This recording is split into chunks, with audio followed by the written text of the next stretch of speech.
for me, the reason for doing it is to get in close, to do the stock, to play against the animal. It's about the hunt, not the shooter. So I think that first thing you have to do is figure out why you're doing this. And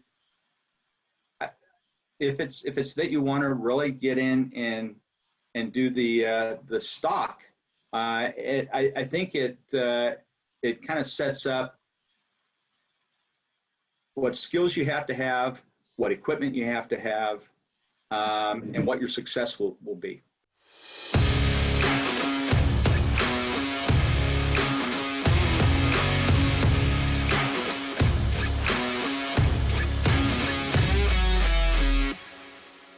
And we are recording. Mr. Jim Chapman, good morning. How are you? I'm doing good, Jason. How are you? I'm doing just fine. I got my coffee here. It's a beautiful Tuesday, and we're going to talk some airgun hunting. So you just told me, well, actually, let me ask you this first question, just right off the bat. I explained to you what Airgun Hunting Legion is, what the purpose is going to be going forward. Mm-hmm. You obviously one of the leaders in this community. What are your thoughts on this as a platform coming on to the industry? Well, I think that I've seen a real upswing in the visibility in big bore air guns over the last few years, and air gun hunting in general. But when you look at it as a percentage of the actual number of hunters out there, it's still kind of a tick on the hump on the camel's back. It's a small market, and big bore air guns is a niche market within the air gunning world. But it's one that I think has a lot of potential, especially in kind of the evolving environment we find ourselves in, with more urbanization, less places to hunt, and so forth. I think that air gunning for me brings the challenge of bow hunting. Though I don't like archery that much. I mean, I shoot a bow. Never got that good. Part of it was I found out for years I was shooting right-handed and I'm left-handed. That improved my bow. But I mean, my archery skills. But I enjoy the traditional marksmanship. But the idea of bow hunting, of getting in close to your quarry, of stalking in, that's what you get with air gun hunting, with the big bores especially. So I know as you're going to talk to a lot of different people, and some are going to have a pretty different opinion than mine. I mean, they want to take an air gun and go out as far as they can with it, for instance. And I have no interest in that. If I wanted to go far, I'd use my rifle. To me, the idea of getting in close, it's about the hunt, not about the shooting. And that challenge is something that big bore air guns bring to the hunting world. So I think anything, getting to your question, I think anything that helps to promote that, to give it visibility, is good for the sports, good for the industry that supports that sport. Well, I appreciate that. I think you're absolutely right. It is kind of between the, archery and muzzle loading. It takes a lot of attention to detail from what I've been learning over the last couple of months here as we've prepared for this. But I want to go back. You told me a really interesting story about how you got into air guns, and actually has something to do with my home state of New York. So if you don't mind just recapping that real fast, I think that's it's always fun how the good Lord works and puts those little things in our path, right? That just put us on a really interesting journey in life. So tell me about coming to upstate New York to find your first. Well, it's a funny thing because I hadn't thought about it for a while, but you mentioned you were from upstate New York, and I was about 8 or 9 years old. I came from a divorced family. My mom wasn't into guns. My grandfather had been a hunter, but he had died by then in my life, and I was asked to go with my great grandmother across country on a Greyhound bus. I don't even know if those are still running, but she was afraid to fly, and it was going to be 3 days, and they didn't want to send her. She seemed exceedingly old, but she's probably not that much older than I am now. And they wanted me to go with her cross country. So we went out to my uncle's house in upstate New York in Cuba. You mentioned Cuba was near where you went to college. Yeah. And I was out digging around in an outbuilding on his property. And I found this BB gun, a Red Ryder, and it happened to belong to my cousin who was over in Vietnam at the time. And my uncle said, yeah, it was all rusted. He said, clean it up. If it still works, you can have it. I'm sure your cousin doesn't mind. And so I took that gun and I went out hunting everything I could hunt with a BB gun. Sparrows weren't safe. It's politically incorrect now, but I was shooting sparrows, frogs, anything that moved with it pretty much. And I brought that back with me. And from then I was kind of hooked on shooting. And I went through the regular thing that guys, at least in my generation, did. I shot the BB gun, then I got a Sheridan multi-pump. And then I got a 22, a long rifle, when I was probably about 13 years old, 12 or 13. And that was it for the BB gun. I didn't shoot a BB gun again or an air rifle for a long time. But then I moved to Europe after college, and a few years moving around through the States. I went to Europe. I moved to Europe, and I was there for about 12 years. And it was funny. I had an invite to hunt with a surgeon I was working with in Vienna, and went out to his family place, and we were hunting roebuck. And he asked me if I wanted to shoot an air gun. And he brought out these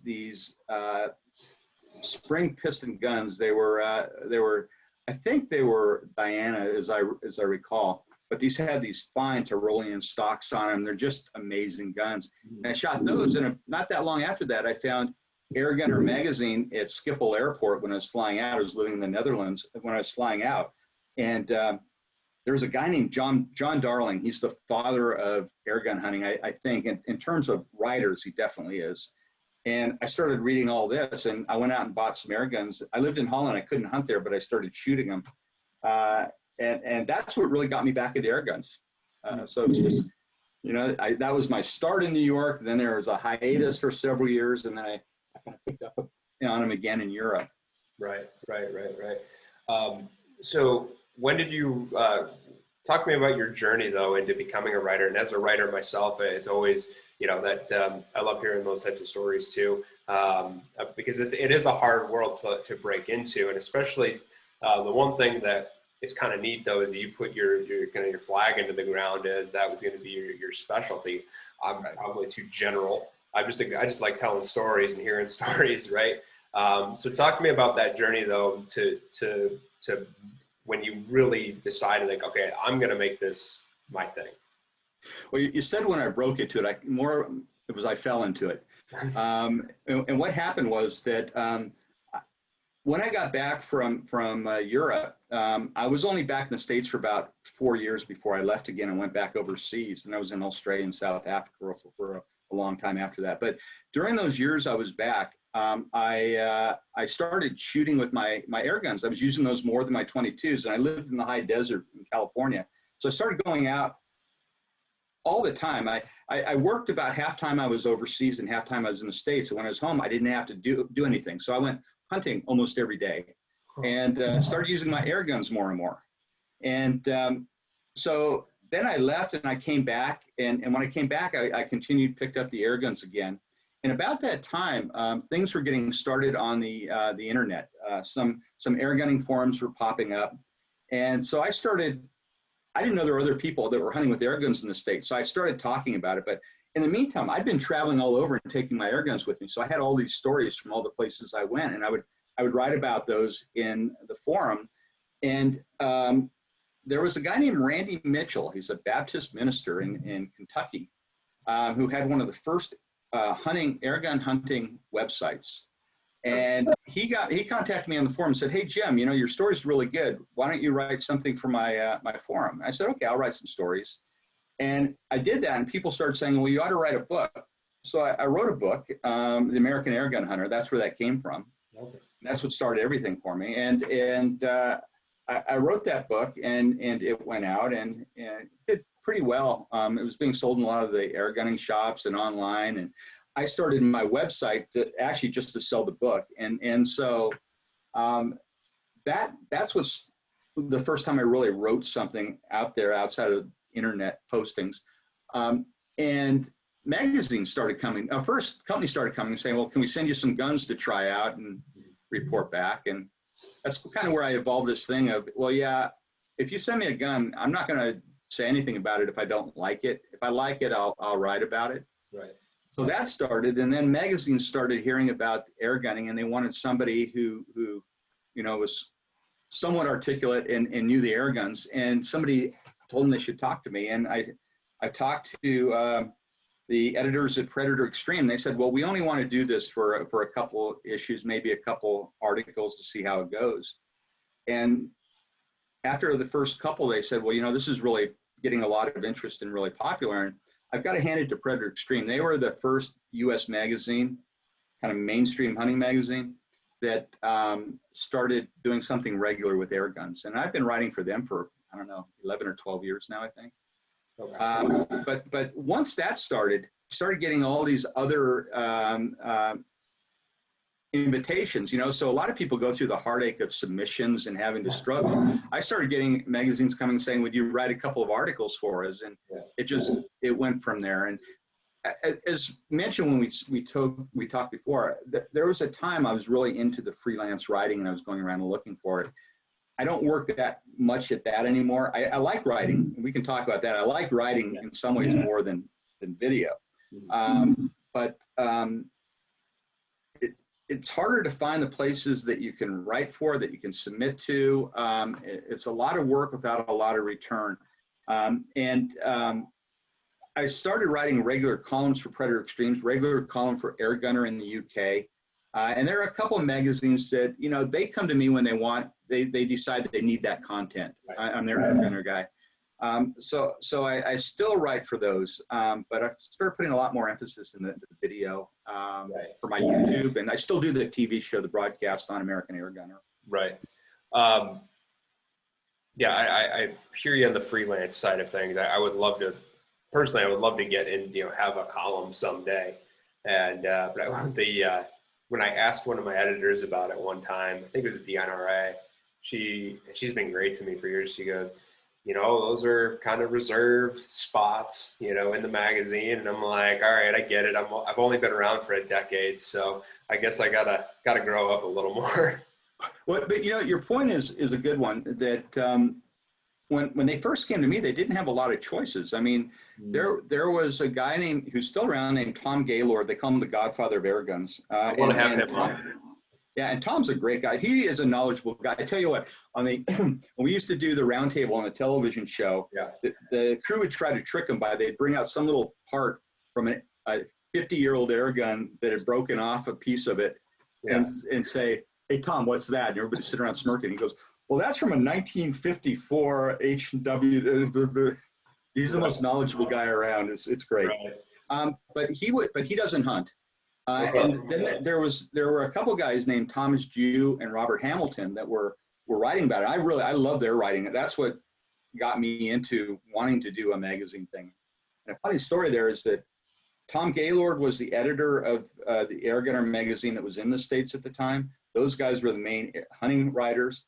I submitted an article to them, and it was accepted for publication, and the publication went out of business.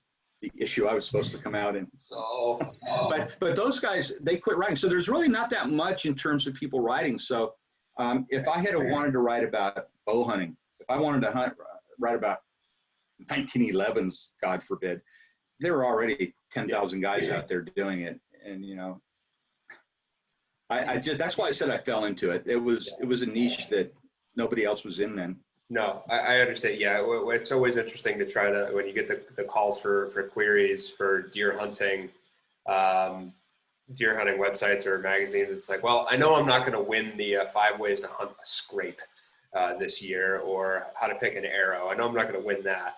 But I wanted to ask you too, you said you lived in Europe and lived abroad quite a bit. And it's always interesting, having moved away from my hometown, and coming back, and I realized that experience moving away provides great perspective. And so talk to me a little bit about what air gunning is like overseas in Europe and in Australia, wherever you've been, as compared to how it is here in the States.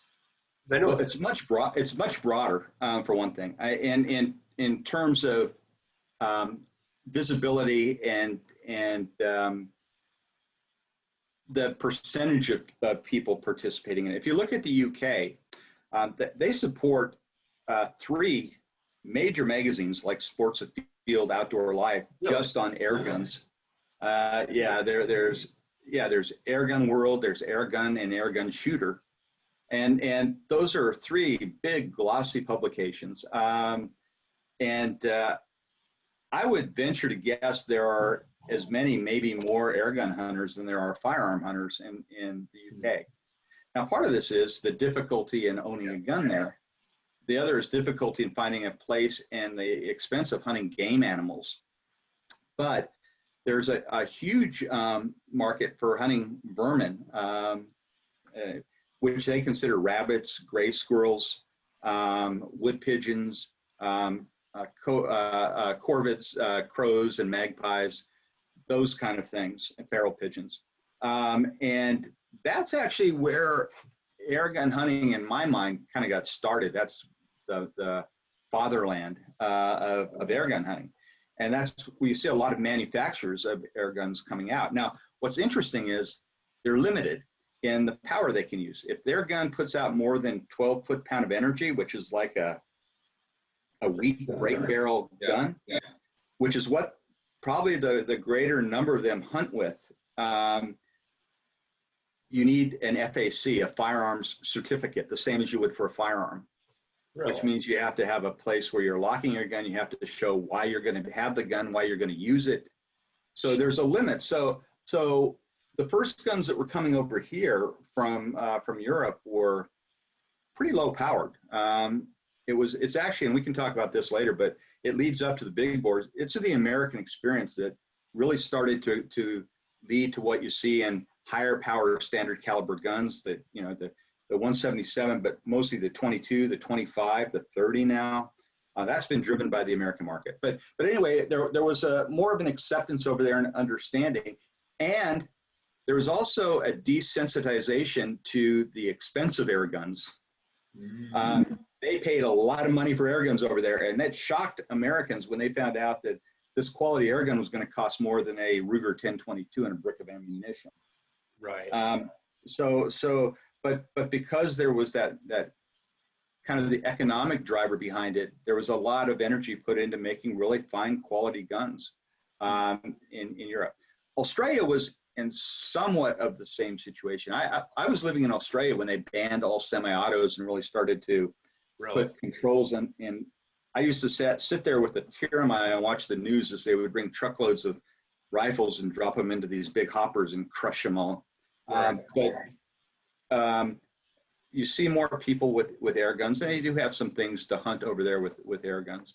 To be honest, at that time in my life, I was living in the city. I was living in Sydney. I didn't get out that much, and when I did, I was doing more fishing than hunting, but I still got out once in a while to shoot an air rifle. Fishing in Australia, that sounds like a lot of fun. It was. And South Africa, my wife is South African, so I've been going there for years. And this ties into the big bore story. That's when I started getting interested in big bores and more powerful guns more seriously, was on my trips to South Africa. The first thing is I wanted something to take over to shoot guinea fowl. I wanted a PCP pistol, 25 caliber, and that's really when I got into some serious discussions with Dennis Quackenbush, you probably heard of. Kind of acknowledges the father of big bore air guns. And I met some other serious big bore air gun hunters then, and we kind of got the whole thing developing together at that time. So what was your first big game animal with an air rifle? Well, the first thing with the big bore air gun wasn't really big game by our normal terminology or normal standards. I shot a couple of fox, coyotes, raccoons with my first 308 big bore from Dennis Quackenbush. Okay. But it was in that time that I was talking to Dennis about a gun I wanted to bring over for guinea fowl hunting in South Africa. And he said, I know this guy down in Texas who's starting to hunt exotics and pigs. You should get in touch with him. And I think you might have talked to him or you're planning to, Eric Henderson. Yeah. And he said, you need to call it Eric, and two of you need to get together. And I called Eric, and we talked, and we hit it off on the phone. And he said, well, why don't you come down here to hunt? And I actually jumped on a plane, probably the first person who ever jumped on a plane with an air gun to go air gun hunting. And I flew down to Texas, and I guess there's about a 3-year period that he and I hunted a lot together. I used to go to Texas every few weeks, and we hunted hogs. It took a lot of hogs. Really? And at the time, we hunted exotics. We did a lot of, the rams, those type of things, some axis. I wasn't big into exotic hunting, especially the rams. But at that time, it was all we could take. And no other states allowed you to take deer at that time. You were really limited where you could go. So the first animal was either a hog or a ram. Right. Gotcha. There are a lot of them all mixed at the same time. Yeah, no, I understand. Actually, when we birthed the idea for this video cast, Eric was the first person I called. I was just doing some research on who to talk to reach out to, and he was really, really gracious with his time. And so you'll see that episode. But no, he told me as well that you were the one that took him to South Africa for the first time and had him experience that. So for those of us, especially me, who knows if I'll ever get there, it's something that I would love to do, certainly. What is it like to go there? And is it as hard to have a regular rifle there as it is like in Europe? Well, they have more limitations than we do, but not as bad as Europe. All firearms have to go on a license. You can have, I think, three guns on your license, unless you're a farmer or a collector. There are certain permits that let you have a few more, but most people can only have 3 guns. And one of the problems with air guns over there is anything over a 177 rifle was considered a firearm. So if I had a 22 or a 25 caliber air rifle over there before, I don't think it's the same, but it was at that time. Might still be. That would take one of my guns off my list. So if I wanted to have a shotgun, I wanted a big bore gun, and I wanted a handgun for home protection, and I took an air gun, I had to get rid of one of those 3. So yeah, they didn't take off at the time, though there are more people buying them there now and using them. They have a forum there for big bore and for standard air guns. And so I think they might have loosened the laws up. I'm not completely sure. Last time I was there was 3 years ago. And I was going to go this year, and fortunately that's not going to happen. But big bores has always been a different thing over there. It's always been handled as a firearm. Mm-hmm. Matter of fact, in a minute I can come back and tell you, I did the first hunt in South Africa. I was approved by the government in the Eastern Cape Game Association. I did the first hunts in South Africa about 3 years. I think I brought Randy Mitchell and Eric over on my 3rd trip over with air guns. Right. So I got the approval a couple years before that. Right. So our big bores going over there, they were treated just like firearms. We filled out all the SAP, the South African police forms. We had all the permits. We registered them everywhere we moved. And it was pretty restrictive. When you fly into South Africa, you have to sign your guns into the country. Then if you're flying to another airport, you have to sign out of the airport you just signed into. You have to sign into the airport you land in. You have to sign out to take your gun out. You have to sign back in when you bring your guns back in. You can't leave the country if you don't have the gun you brought in. It seems like a lot of work to try to catch a connecting flight. Yeah, well, yeah. I got stuck over there. This is a story that's way too long for this, but come on. I got stuck over there for 6 days because I couldn't get flights out. No way. So what is it like though when you said that you did some of the first hunts with the Game Commission there? Talk to me about that, because that's always an interesting thing. I know Eric had he had gone and hunted with the Game Commission down in Texas and helped them see the effectiveness. What's it like doing that in a different country where you're trying to explain the power of these guns? I have 2 friends that are professional hunters in South Africa on the Eastern Cape, and one guy owns a farm. They call everything a farm. It's more of a ranch, but they call them a farm. And South Africa is a lot like Texas in that there isn't very much public land. It's all private. Right. So you have to have places to hunt. Mm-hmm. And I talked to the 2 guys I know, Andrew Myers and Rob Dell. Rob owns the property Andrew owns a business in town in Port Elizabeth. But Andrew had actually lived in the UK, and he started air gunning while he was there. And I forget how we got in contact. Somebody put us together to talk. And we started talking about me coming down with some of my standard air guns to do some hunts. And I said, hey, have you ever heard of big bore air guns? And he said, no. I said, oh, I'd like to try to hunt something bigger with them. He goes, you're crazy. I said, no, look, let me send you the ballistics. I'll send you all the ballistics on the guns that I've got. And I was using at that time, a 308, a 457, and a 50 caliber. And the 50 caliber was doing about 500 foot-pound, which was a huge amount for that time. And I said, let me send you that information, and then let's talk again. And I sent it. He said, well, he goes, I think it could do it, but I don't think it's going to be legal, but let me look into it. And he came back and said, look, I talked to the Ministry of Tourism. For some reason, they oversee hunting. And they put me in contact with the Eastern Cape Game Management. I talked to all of them, and they said, you can do it. They'll issue a special permit to come in and do it. But what they want is for you to let them come and inspect what you're doing, and for you to write a report on what you've done afterwards that they can use in discussions in legislature. Right. So I said, fine. I went down and we went out. I think my first animal I took after the first day we were out there was a spindly horned little springbuck that I got on a running shot 50 yards after we'd done a long stalk. And they were pretty impressed. My friends, the PHs, were pretty impressed. It dropped her. She took like 4 steps and dropped. And then we continued hunting. And about 3 days into it, the reps from the Ministry of Tourism, Eastern Game Management Association came out, and they wanted to look first at the game. So they took the game I had shot. It was skinned out. They went through and they looked at the entries. They looked at the wound expansion, the penetration.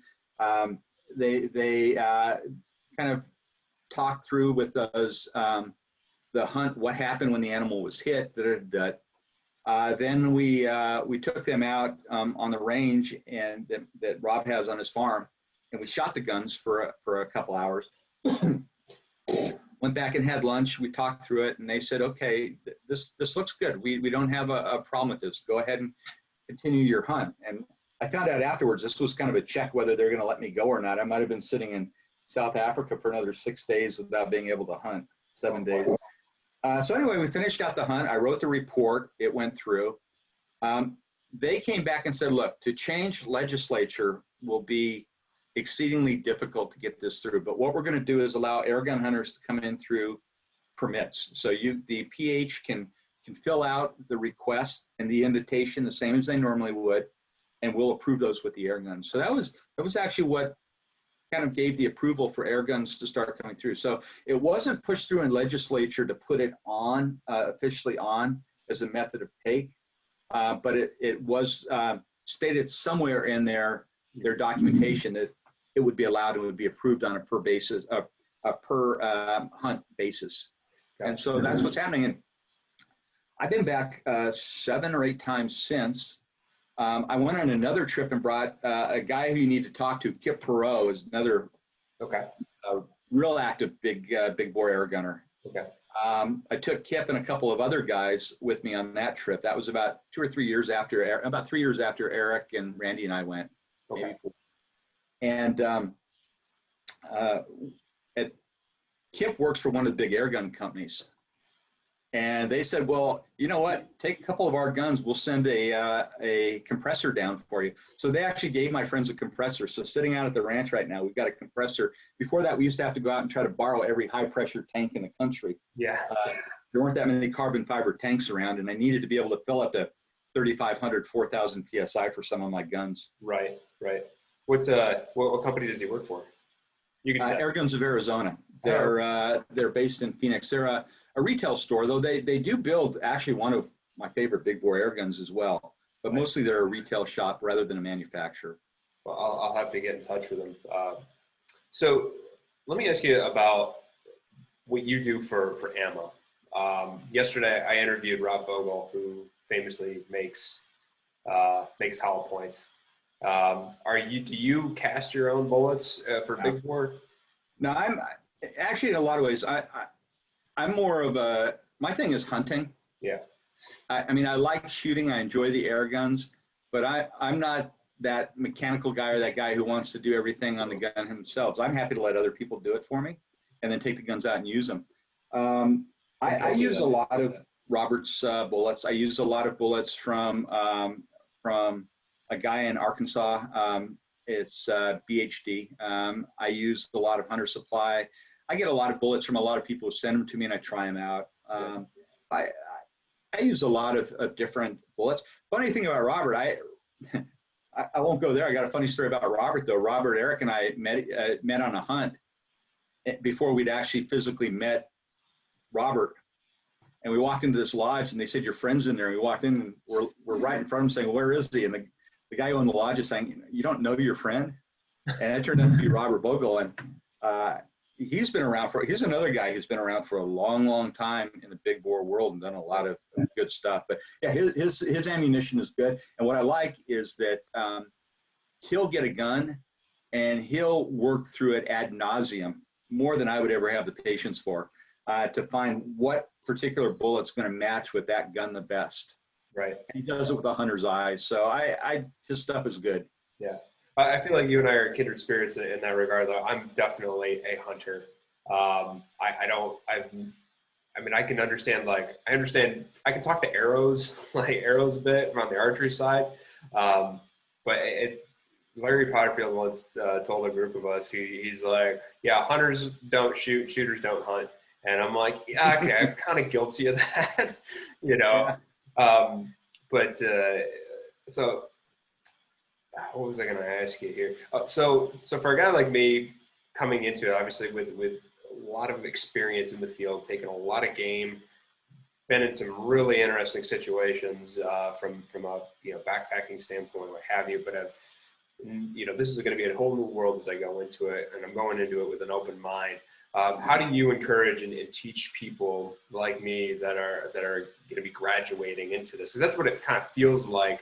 It's, I've taken everything with a bow, handgun, muzzleloader, center fire. This is the next graduation for me.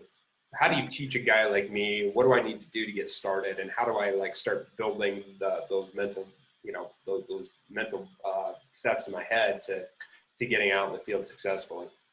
I think the fact, if you come at it from as a bow hunter, you're already kind of at a step above than if you're coming at it as a firearm hunter. Because it is much more akin to bow hunting than it is to firearm hunting, and that you want to close the distance. Your field skills have to be good. You want to be able to pick up the animal before they pick you up. You want to be able to set up a stock where you're not going to get busted. I think the thing to approach it, regardless of how you do it, how you come into it, the way to approach it is that you have to look at why you're doing it. I mentioned I differ from some of the guys in that I don't like shooting air guns long distance at game. I'm fine doing it at steel plates and things, but I think that if you take an air gun out to 125 yards to shoot a game animal, you can take them, but you're going to lose a certain amount of them, and you can't be sure with every shot. It's just not. If I wanted to shoot that far, I'd really just use a firearm. For me, the reason for doing it is to get in close, to do the stock, to play against the animal. It's about the hunt, not the shooter. So I think that first thing you have to do is figure out why you're doing this. And if it's that you want to really get in and do the stock, I think it kind of sets up what skills you have to have, what equipment you have to have, and what your success will be. So that's the first thing. And then once you've done that, you say, okay, what are the differences between this and whatever sport I'm coming from? So for the firearm hunter, they have to say, look, I can't get near the kill zone. I have to be on the kill zone. There's much more precision that's needed in your shot placement than with the firearm. You don't get that massive hydrostatic shock that you get from hitting a deer with an air gun as opposed to a 50 caliber air gun as opposed to a 30-06. I mean, you just don't get that same shock. and you don't create that massive wound. So even though some of the guns are getting more powerful and you do get some expansion and getting close to what looks like the hydrostatic shock, really what you're doing, it's like bow hunting. You're trying to puncture a vital organ. So you have to be sure of where you're placing your shot. So that's one thing, is that you have to be much more selective and much more disciplined in what shots you're going to take than when you come at it with the firearm. The other difference between coming at it from firearms is that air guns have a pretty significant trajectory. I mean, you're still dealing with fairly lower velocity projectiles. So if you're shooting a 400 grain bullet out of a 50 caliber gun, and it's going at 700 feet per second, at 50 yards, it's like, right. So there's a big difference between where you put the shot at 30 yards and where you put it at 50, or where you put it at 70 if you're reaching out. So you really have to know your gun and your load, and work it up. I have a lot of guns. I've got 13 or 14 big bores, and I've got about 50 or 60 standard bores, and I've got a lot of guns coming through. But I tend to say, okay, in a given year when I'm going to do a lot of big game hunting, I'm going to try to stick to these 2 or 3 rifles maximum, so I don't get so spread out. When I have a shot at 40 yards, I'm thinking, does this rifle hit an inch high or an inch low, or is it on target there? You've got to really take that time to get acclimated and familiarized to your equipment. Mm-hmm. Gotcha. So what's your sweet spot that you're probably most comfortable at for, say you're hunting whitetail, or even, I know you told me over the phone you're going to go mule deer hunting this year. What's your sweet spot that you're, that's just a slam dunk shot? Well, the gun I'm going to use for the mule deer hunt, I mean, having just said I don't like to take long shots, that's a relative thing. What's a long shot on a mule deer might not be, or what's a long shot on a whitetail isn't a long shot on a mule deer. Fair enough. So I'm kind of going to draw the line at 100 yards. I could probably go out farther than that, but I'm going to say 100 yards with the gun I'm shooting, because I'm actually working a lot with it, shooting at different distances out to 100 yards. But mostly when I'm whitetail hunting, I say I go a little past archery range. I'll go out to 65, 70 yards feeling comfortable. I can go out further than that, but that's what I attempt to get to. I like those shots. My sweet spot, I like to be in kind of 50 to 65 yard range. Sure. So what are and this is interesting, years ago when I had a brief stint working for one of the manufacturers, there were seven states that allowed deer hunting. Now there's 21 as of last week. What are your favorite states for big game hunting in this country? Well, historically, there haven't been that many places to go deer hunting. Missouri was one of the first that allowed it. Yeah.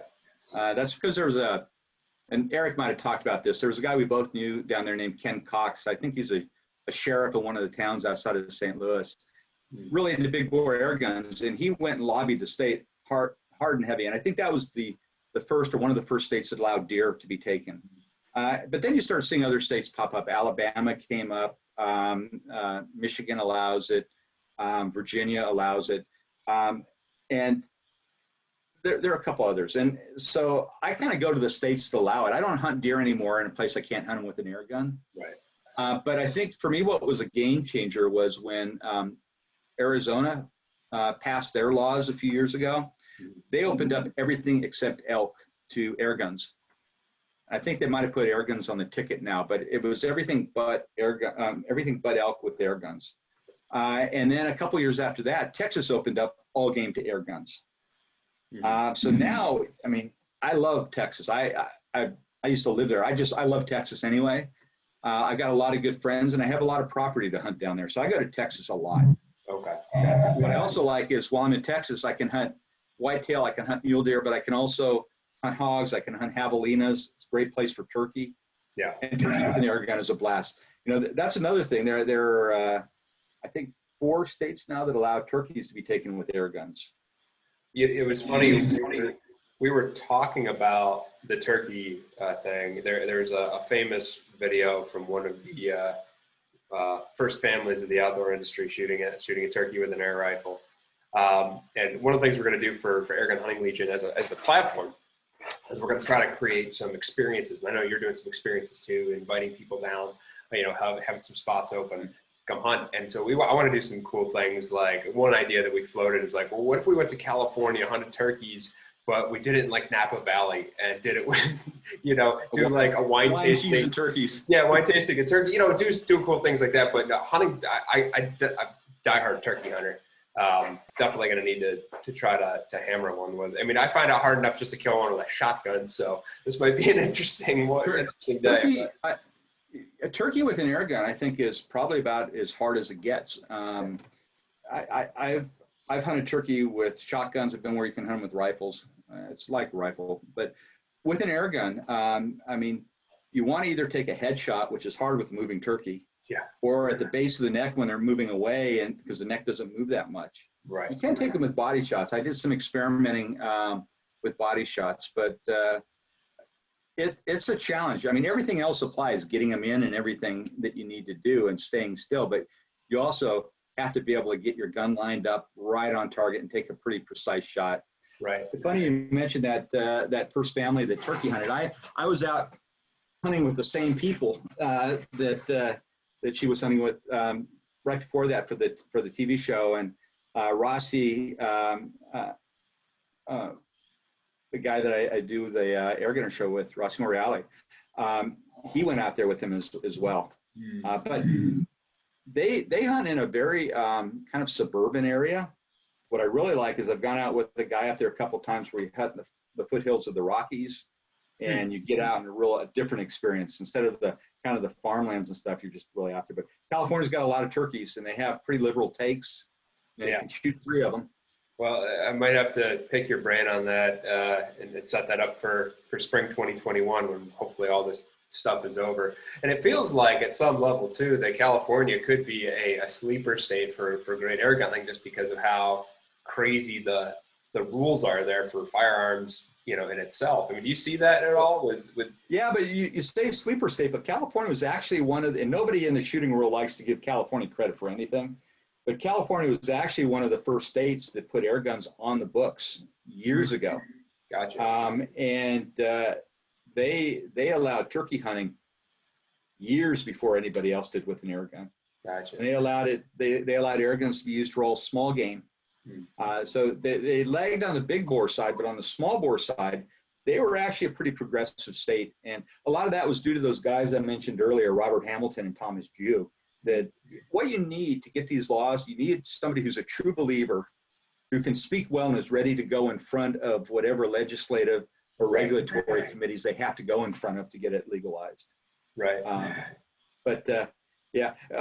Also, you were talking about those experience hunts. I do 2 of them. I do a prairie dog shoot in South Dakota every year. Okay.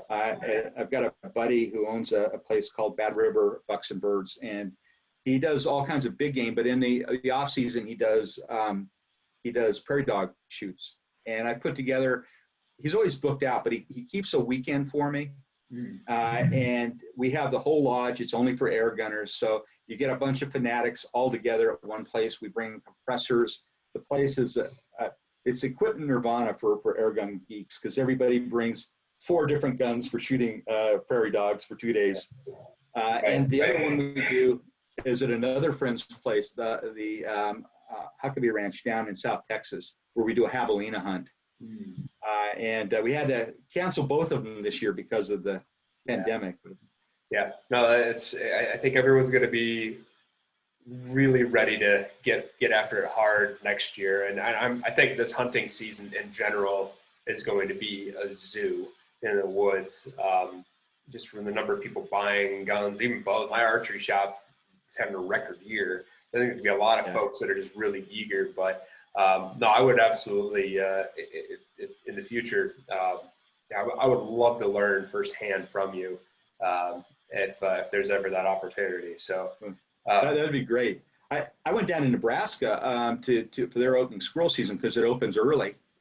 And I talked to a ranger down there, and the guy owns a bait store before I went down, because I was looking online for public land and a place to go. And so I was doing my homework, And these guys said, there's never any squirrel hunters out. And I said, oh, great. So I went down there and there were squirrel hunters everywhere. So I think what you said about people just itching to get out. Yeah. So I want to talk about the squirrel thing real quick. You told me, and I found the article about the squirrel slam. I think we're going to try to do something similar, and develop a patch around it. So we might have to talk about collaborating on that in some way, shape, or form. So tell me like how you came up with that, because I think it's not only cool. I think squirrels are honestly, they're so underrated as a game animal in this country until you try to go get one. Tastes delicious. Tell me about how that came about, because that is a cool thing. Yeah, it's a funny thing. I did 2 slams. One was a squirrel, and I also did a predator slam. But the squirrel slam, what I wanted was with air guns, you get this real dichotomy. You get people who are longtime hunters and just got bored with what they were doing and look for something new. So you get a group of really experienced people out there, and you get a lot of newbies that have never hunted before, and they say, well, this is the way I can start shooting and kind of get out easily, and it doesn't seem quite so overwhelming as getting a firearm and going out and using it. So you get newbies too. And what I was trying to do is show people you can have an adventure around everything. You know, if you watch so many of the TV shows, you got to show a massive wall hanger coming in and whisper and ooh, when it goes down. And what I want to show is that you can make anything an adventure. And so I said, well, look, the adventure, shooting the animal, that's just one part of it.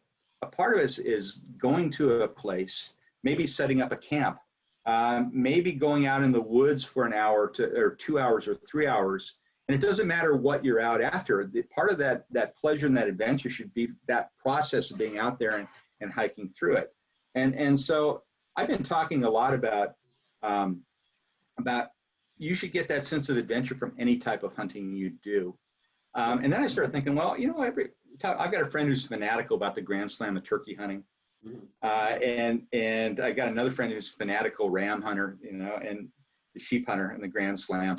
And I'm thinking, well, you know what, if I did a Grand Slam of squirrels, something that almost anybody could do, but it's not just a given. You'd have to work at it. It would have to be hard, and you have to travel. You might have to put some money into it. That's an adventure, though, that's not out of reach of anybody. Right. And so I looked at it and said, well, okay, so a lot of places you got a fox squirrel and gray squirrel. They're everywhere you look, and they tend to overlap. Right. And so I said, you know, that's part of it. What else do we have? And then I said black squirrels, you know, the black color phase. That can be either a gray, or it can be a fox, or it can be a hybrid. But the black color phase, and they only happen in certain places in larger populations. Yeah. So you have to really look around, do your homework where to hunt for them. And the other is the bear squirrel, the tufted ear squirrel you get up in the Pinon of the Rockies, and you know, through New Mexico, Colorado. And all of those, you'd have to spend time in the field. You'd have to work at it. You'd have to travel for it, and you could make that a real adventure. So that's what it was. It was just trying to show you get a sense of adventure out of doing this kind of hunting. So I got to ask you this question though, and I got looking at that at the different squirrels. I see you don't have the red squirrel on there. Is there a reason? I mean, obviously it's all for fun. It's all for fun. I get it, but I see more red squirrels than probably gray squirrels. Well, I was trying to keep it to game squirrels. In most places, red squirrels aren't a game squirrel. I didn't talk about ground squirrels for the same reason. And, you know, just as a kind of a side note is that I thought I was really clever in creating this. And I was in Arizona in a sporting goods store, and I picked up this old magazine that was there. And there was an article about the Grand Slam of squirrel hunting, and it was from an Arizona fish and game specialist who went to he hunted 11 different species and subspecies. He was fanatical about it. Gotcha. So I can't take credit for it anymore. I took credit for it for a few years, but then I'd say somebody else got to the idea first. But I did it with air guns. He did it with shotguns and 22s. Right. Yeah, there was one time where we had, as kids, there was a bunch of squirrels in our backyard. Mom was gone, and we got all 3 of them, and we started grilling them. Actually, no, not even grilling them. We started cooking them in the house. We were really young. We didn't know what we were doing. She comes home and is like, what's going on here?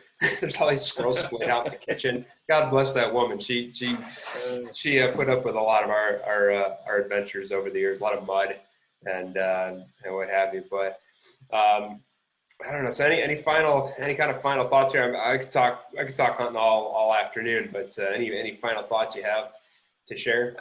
No, I think that that air gunning is going to be a sport that continues to grow because it makes a lot of sense. Again, you can, even the big bores with their power, and they're more limited than a muzzleloader.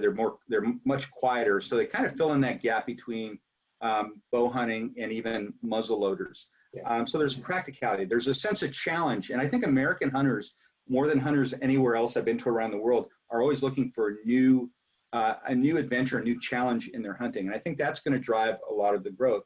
And I think as more people become aware of air guns, and like what you're doing and some of the other venues out there, people in the mainstream are becoming more familiar. There'll be more people going to their fish and game divisions and asking for new regulations to be put on the book for air guns. So I think we're kind of in the early adulthood of big bore air gun hunting in this country.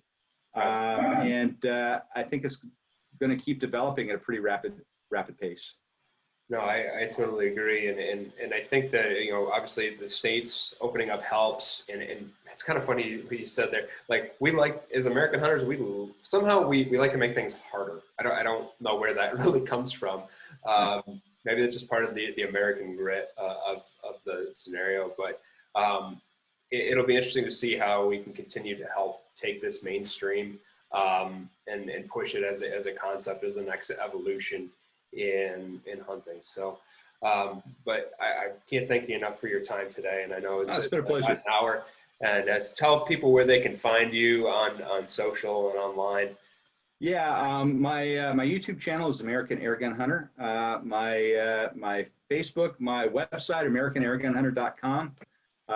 It's pretty straightforward, pretty easy. But any of those, put in American Air Gun Hunter, and you'll find all of them pretty easily.